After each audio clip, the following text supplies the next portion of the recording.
नमस्कार मित्रांनो, शोध रहस्याचा या चॅनलवर आपल्या सर्वांचं पुन्हा एकदा स्वागत आहे. जर आपण चॅनलवर पहिल्यांदा आले असाल तर चॅनलला सबस्क्राईब करा आणि बेल आयकॉन दाबा, म्हणजे येणाऱ्या व्हिडिओचे अपडेट तुम्हाला भविष्यात मिळत राहतील. मित्रांनो, तुम्ही नेहमीच ऐकत असता की हळद लागलेल्या नवऱ्याला किंवा नवरीला घराबाहेर जाऊ देऊ नये. परंतु काय होईल जर अशीच एखादी व्यक्ती हळद लागल्यानंतर आपल्या घरापासून दूर गेली किंवा कुठे गेलेले असताना त्यांच्या मागे कोणीतरी आलं? आजचा आपला हा अनुभव यात संबंधी आहे.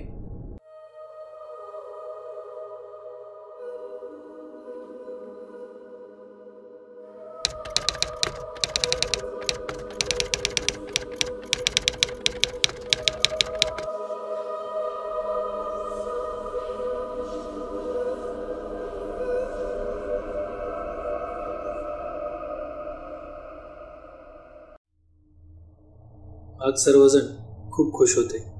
पाटलांच्या घरात जणू आज आनंदाची लहर निघाली होती. आज अमितचे देवब्राह्मण आणि हळद याचा कार्यक्रम होता. त्याचे जवळपास सर्व मित्र तिथे हजर होते आणि संध्याकाळी डीजे वगैरे लावून सर्वजण नाचण्यात मग्न होते. अमित सुद्धा खूप खुश होता. त्याचे लव्ह मॅरेज होते, त्यामुळे त्याचा आनंद जणू द्विगुणित झाला होता. कार्यक्रम उत्तम प्रकारे पार पडला. सर्वांनी डीजेवर गाणे वगैरे लावून डान्स वगैरे केला होता. बऱ्याच मित्रांनी ड्रिंक सुद्धा केले होते.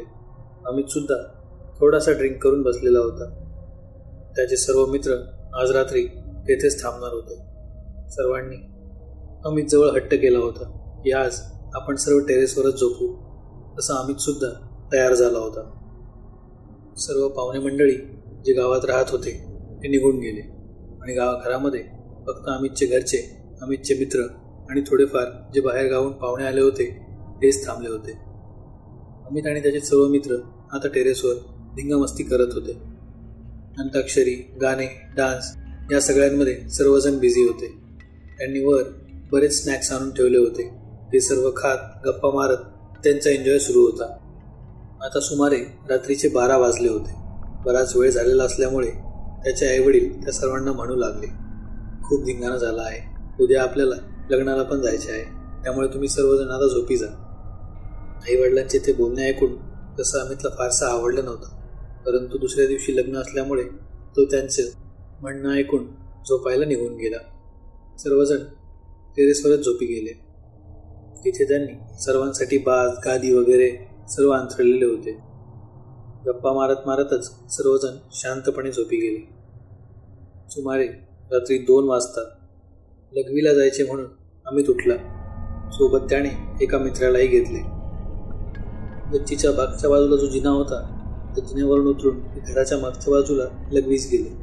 तिथेच गप्पा मारत मारत लघवीचा कार्यक्रम उरकून ते पुन्हा घरी आले आणि अमित शांतपणे झोपी गेला.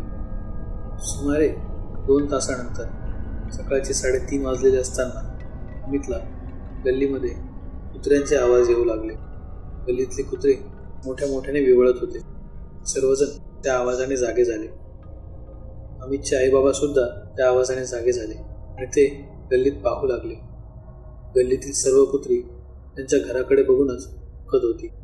सर्व बुचकाळ्यात पडले. एवढे दगड वगैरे मारून सुद्धा कुत्रे तेथून हलायला तयारच नव्हते. सर्व कुत्रे त्यांच्या घराकडे बघून एकटक भुंकत होते. त्यात त्यांना लक्षात आले की कुत्रे वरच्या मजल्यावर बघून भुंकत आहेत, वर जिथे अमित आणि त्याचे सर्व मित्र उभे होते. अमितच्या आईला थोडासा संशय आला.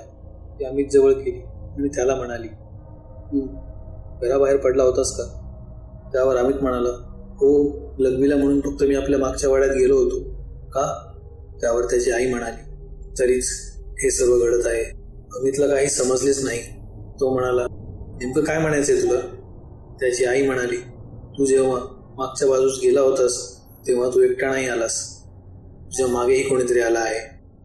अमित म्हणाला, काय बोलत आहे आई तू? या सर्व गोष्टीला मी मानत नाही. तेवढ्यात अमितचे वडील जिन्याच्या दाराने आत आले आणि त्यांनी पाहिलं की अमितच्या मागच्या बाजूस एक स्त्री शुभ्र पांढऱ्या कपड्यांमध्ये उभी होती. तिला पाहताच अमितचे वडील जोरात किंचाळले. सर्वजण त्यांच्याकडे पाहू लागले. काय झालं बाबा, का ओरडताय?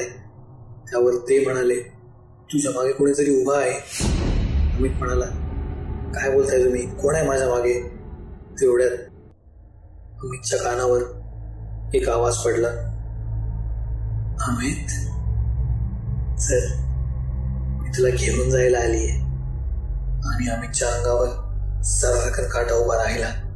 अमितने मागे पाहिले आणि त्याचा जीव जायचाच बाकी राहिला होता.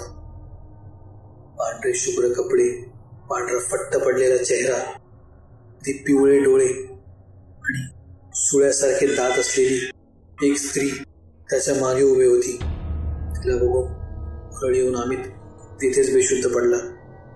त्याच्या वडिलांनी त्वरित तिथे जवळपास असलेल्या एका मांत्रिकाला बोलावणे धाडले आणि ते रात्रीच त्या मांत्रिकाला तिथे घेऊन आले.